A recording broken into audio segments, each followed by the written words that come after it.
महज 21 वर्ष की जिंदगी थी उनकी, और उसमें भी आधा समय जेल में गुजरा।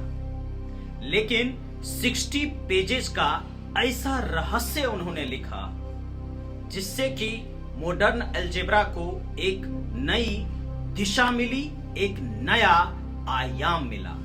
हम बात करने जा रहे हैं बचपन में उदंड रहे, जवानी में क्रांतिकारी रहे और अंत में अपने होने वाले ससुर के गोली का शिकार हो गए या क्रांति की बलि चढ़ गए, पता नहीं।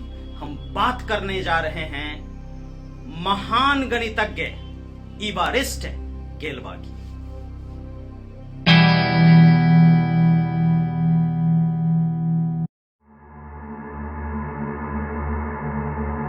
नमस्कार, द ग्रेट मैथमेटिशियन गैलवा की कहानी में आप सबका स्वागत है। अगर हम बात करें इनके जन्म की, तो फ्रांस के नॉर्थ सेंट्रल पार्ट यानी कि पेरिस में हुआ था। कब? तो 25 अक्टूबर 1811 ईस्वी में।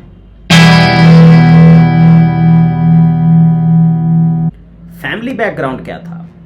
इनके पिताजी निकोल गैब्रियल गैलवा बहुत ही शिक्षित, सुसंस्कृत और शालीन व्यक्ति थे। अपने शहर के मेयर भी थे और 18th सेंचुरी से ही अपना स्कूल चलाते थे। मतलब जो गैलवा फैमिली थी वो अपना स्कूल चलाते थे।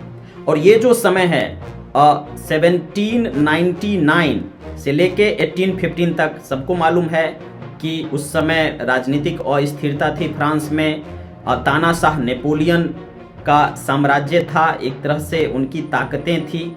तो ये जो निकोल गैब्रियल गैलवा थे, ये तो सुशिक्षित, सुसंस्कृत व्यक्ति थे। नाटक और कविताएं लिखने में इनको मजा आता था। तो इस तरह की तानाशाही के विरोधी थे। ठीक है, मतलब कि एक तरीके से कहें तो नेपोलियन के जो विचार थे उसका विरोध करते थे, जिसके कारण इन पे इतना राजनीतिक दबाव बनाया गया कि 1829 में, यानी कि गैलवा जी की मृत्यु के 3 वर्ष पहले उन्होंने आत्महत्या कर ली थी। ठीक है, अब अगर हम बात करें उनकी मम्मी की का, है ना, उनकी माँ का, तो मैरी गैलवा, जो कि उनके बारे में अगर हम बात करें तो शिक्षित, बुद्धिमान, उदार, दृढ़ चारित्रिक, और उनको लैटिन लैंग्वेज में जो है ना मास्टरी हासिल था उनकी मम्मी को। और 12 वर्ष तक गैलवा को उनकी माँ ने ही पढ़ाया था। ऐसे भी जो माँ होती है वो पहली शिक्षिका होती है जीवन में, पहली गुरु होती है। और निश्चित तौर पे गैलवा को 12 साल तक, शुरुआत के जो 12 साल थे वो उनकी माँ ने ही उनको पढ़ाया था। ठीक है, और ये लोग मिलके अपना स्कूल चलाते थे।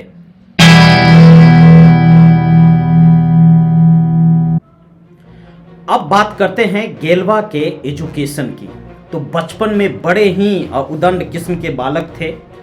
ठीक है, और इनके बारे में इनके टीचर्स क्या कहते हैं वो मैं आपको पढ़ के सुनाता हूं कि उसके कार्यों में कुछ भी नहीं है, केवल लापरवाही और अजीब सी भ्रांतियां। वह हमेशा वही करता है जो उसे नहीं करना चाहिए। वह दिन प्रतिदिन बिगड़ता जा रहा है। अनमयस्क और गप्पी, खराब आचरण, सोचता है कि वह कुछ बहुत बड़ा कर रहा है। इस तरह का उनका कैरेक्टर था।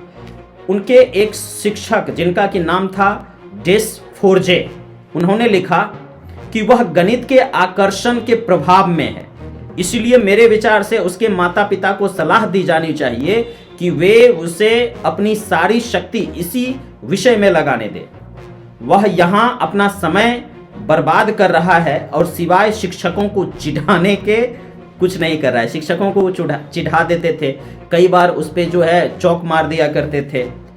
ठीक है, वह उन्हें लगातार दंड देने के लिए विवश करता है। और इस तरह की एक्टिविटीज थी इनकी कि टीचर्स इनको पनिश करते थे बार बार। ठीक है, लेकिन एक होता है ना कि जो जौहरी होता है वो हीरे को पहचान ही लेता है। तो इनको पहचाना रिचर्ड ने। जी हाँ, ये मैथमेटिक्स के मेंटर थे, टीचर थे। और इनकी कहानी ये है कि ये एक सैनिक के पुत्र थे और बचपन में ये भी सैनिक बनना चाहते हैं, लेकिन एक दुर्घटना हो जाती है, फिजिकली हैंडीकैप्ड हो जाते हैं, जिसके कारण क्या है कि ये सैनिक तो नहीं बन पाते लेकिन एक बेहतरीन टीचर बन जाते हैं। और इन्होंने कई सारे गणितज्ञ को ट्रेन किया था। इनके मेंटरशिप में हरमिट भी थे, ठीक है, जो कि एक महान गणितज्ञ। तो ये सारी चीजें हैं। और सबसे पहले रिचर्ड ने ही गैल्वा के टैलेंट को पहचाना। गैल्वा क्या करते थे क्या नहीं करते थे ये किसी को समझ में ही नहीं आता था, जो उनके टीचर्स थे, लेकिन रिचर्ड ने उसको पहचाना। और रिचर्ड के क्लास में गैल्वा भी एकदम डिफरेंट होते थे।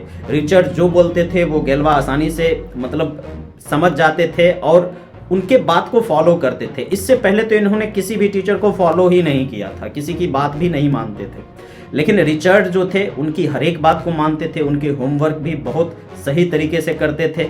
और रिचर्ड के गाइडेंस में ही गैल्वा ने पेपर पब्लिश किया और एक मैथमेटिशियन के तौर पे इनको ख्याति मिलनी शुरू हो गई थी।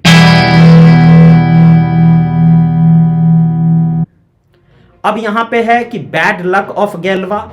गैल्वा के क्या बैड लक थे इनके जीवन में, तो देखिए कितना बड़ा बैड लक।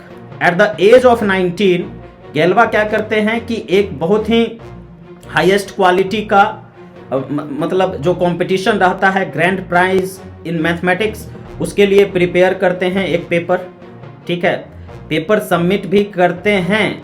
और वह जो पेपर है फोरियर साहब को दिया जाता है, लेकिन अनफॉर्चुनेटली फोरियर की मृत्यु हो जाती है और उस पेपर को कभी भी देखा नहीं जाता है, ठीक है।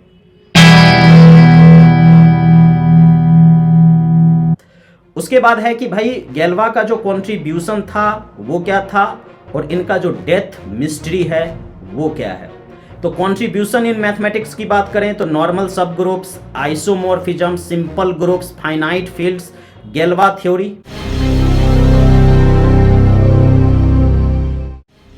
गैल्वा के मौत का वास्तविक कारण क्या था ये अभी भी एक रहस्य मात्र है, लेकिन ऐसा कहा जाता है कि उस समय पेरिस यानी कि फ्रांस में क्रांति का माहौल था, है ना, राजनीतिक अस्थिरता थी, जिसके कारण वो जेल जाया आया करते थे। और वो 19 अप्रैल 1832 को जेल से वापस आते हैं, ठीक है। उसके एक महीने के बाद उनके साथ क्या होता है ये कहीं पे स्पष्ट नहीं है, लेकिन एक महीना के बाद उनकी मृत्यु हो जाती है।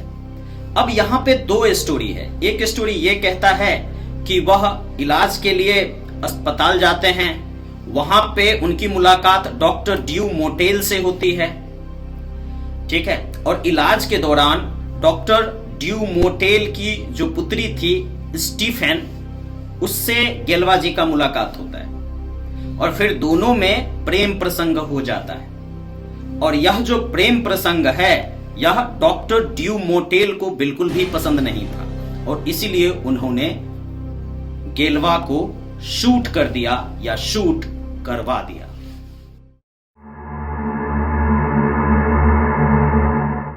वहीं एक दूसरी कहानी ये है कि गैल्वा के जो राजनीतिक विरोधी थे, ठीक है, उन्होंने कुछ कंस्पिरेसी करके उनकी हत्या करवा दी।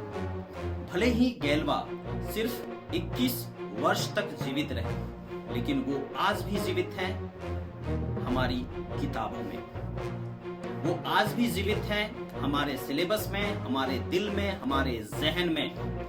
और उन्होंने जो भी लिखा है 60 पेजेस में, वो उसमें से बहुत सारे रहस्य उजागर हो चुके हैं और बहुत सारे रहस्यों का उजागर होना अभी भी शेष है।